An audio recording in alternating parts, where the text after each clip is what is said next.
उत्तर प्रदेश के जिला बहराइच में अदालत का फैसला आ गया।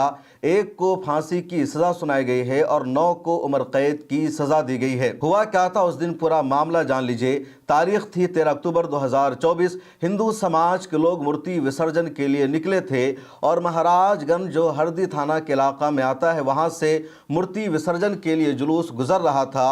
जुलूस पूरी शिद्दत के साथ, पूरी क़ुव्वत के साथ मुसलमानों के ख़िलाफ़ गाने बजा रहा था। मुसलमानों के जज्बात को भड़काने वाले नारे लगाए जा रहे थे। मुसलमानों को चिढ़ाने का काम हो रहा था। महाराजगंज का इलाका मुस्लिम मेजॉरिटी मोहल्ला था। मुसलमानों ने आकर मुतालबा किया, अजान हो रही है, नमाज का टाइम है, कुछ देर के लिए यहाँ पर लाउड स्पीकर को बंद कर दो, इस तरह के नारे मत लगाओ, खामोशी के साथ जाओ। लेकिन उस भीड़ ने कहा कि हम इसी तरह साउंड जारी रखेंगे, हम इसी तरह नारा लगाते हुए जाएंगे, हमें कोई नहीं रोक सकता है। मूर्ति विसर्जन के लिए जाने वाला जुलूस मुसलमानों के खिलाफ नारे लगा रहा था, मुसलमानों के जज्बात को भड़काने वाला गाना बजा रहा था। रास्ते में आगे आता है अब्दुल हमीद का घर। अब्दुल हमीद के घर पर ईद मिलादुन नबी का झंडा लगा हुआ था, जिसको आप इस्लामिक फले कह सकते हैं। मूर्ति विसर्जन के लिए जा रहे जुलूस में शामिल गोपाल मिश्रा अब्दुल हमीद के घर की छत पर चढ़ जाता है और वो इस्लामी झंडे को वहाँ से निकाल कर फेंक देता है और भगवा झंडा लहरा देता है। जैसे ही गोपाल मिश्रा ने वहाँ भगवा झंडा को लहराया, इस्लामी झंडा को वहाँ से निकाल कर फेंक दिया, मुसलमानों का गुस्सा भड़क गया और दोनों तरफ से कहा सुनी होने लगी। मुसलमानों ने कहा, तुम कौन होते हो, तुम लोग यहाँ से जुलूस लेकर जा रहे हो, ज़ोर ज़ोर से गाने बजा रहे हो, मुसलमानों के जज्बात को भड़का रहे हो, अजान हो रही है, नमाज का टाइम है, इसका तुम्हें ख्याल नहीं और अब तुमने हमारे इस्लामी झंडे को वहाँ से निकाल कर फेंक दिया है, जिस पर ला इलाहा इल्लल्लाह लिखा हुआ है, मोहम्मद रसूलुल्लाह लिखा हुआ है, जिस पर आखिरी नबी हज़रत मोहम्मद सल्लल्लाहु अलैहि वसल्लम का नाम मुबारक लिखा हुआ है। उस झंडे को तुमने उखाड़ कर फेंक दिया, भगवा झंडा हमारी घर पर लगा दिया। ये बात बढ़ने लगी, दोनों तरफ से एक तरफ से कहा सुनी होने लगी। उसी बीच एक जगह से गोली चलती है, गोपाल मिश्रा के सीने पर गोली लगती है, जिसने भगवा झंडा लहराया था और उसकी हालत ख़राब हो जाती है।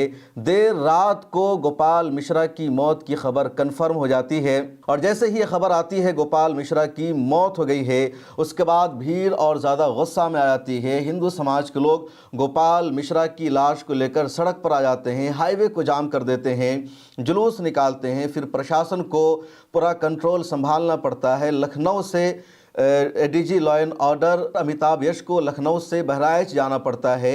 वो अपने हाथ में पूरे मामले को लेते हैं, सड़कों पर उतरते हैं, अपील करते हैं कि इस लाश को उनके घर पहुंचाया जाए, उसकी जो आखिरी रसूमात है उसको अदा किया जाए। इसके बावजूद भीड़ ने कानून को हाथ में ले लिया। एक अस्पताल को इन लोगों ने आग लगा दिया, बाइक के शोरूम को आग लगा दिया, मुसलमानों की जितनी दुकानें मिली उन सब में तोड़फोड़ की गई, उन सबको आग लगा दी गई। उसके बाद मामला कोर्ट में पहुंचता है। पुलिस ने 13 लोगों के खिलाफ नामजद एफआईआर दर्ज की, उन पर कई तरह के मुकदमे लगाए गए, एनएसए का मुकदमा भी दायर किया गया। उधर पुलिस ने रेड मारना शुरू किया, गिरफ्तार करना शुरू किया। मीडिया में खबर चलने लगी कि अब्दुल हमीद जिसका घर था, उसके बेटे सरफराज ने अपने ही घर की छत से फायरिंग की थी, गोली मारी थी और गोपाल मिश्रा के सीने में जाकर वो गोली लगी थी।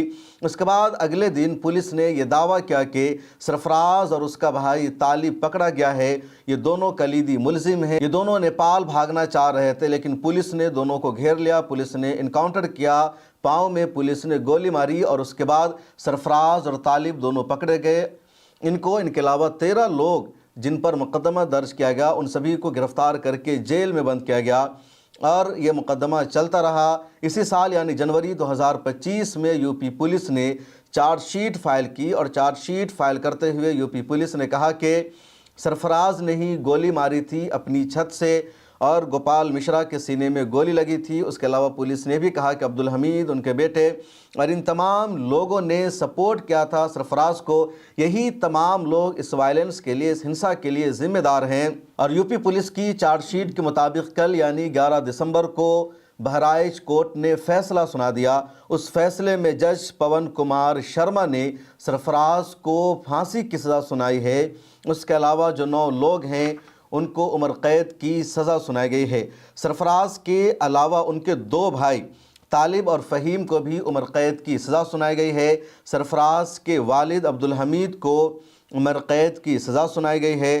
اس کے علاوہ معروف علی کو عمر قید کی سزا سنائی گئی ہے۔ محمد سیف کو عمر قید کی سزا سنائی گئی ہے۔ ذیشان کو عمر قید کی سزا سنائی گئی ہے۔ جاوید کو عمر قید کی سزا سنائی گئی ہے۔ شعیب خان کو عمر قید کی سزا سنائی گئی ہے، اور اس فہرست میں ننکاؤ کا نام بھی شامل ہے۔ یہ 10 لوگ ہیں جن پر آروپ ثابت ہو گیا، ان کو مجرم ٹھہرا دیا گیا، اور ان میں سے 9 کو عمر قید کی سزا سنائی گئی ہے، 1 کو پھانسی کی سزا سنائی گئی ہے۔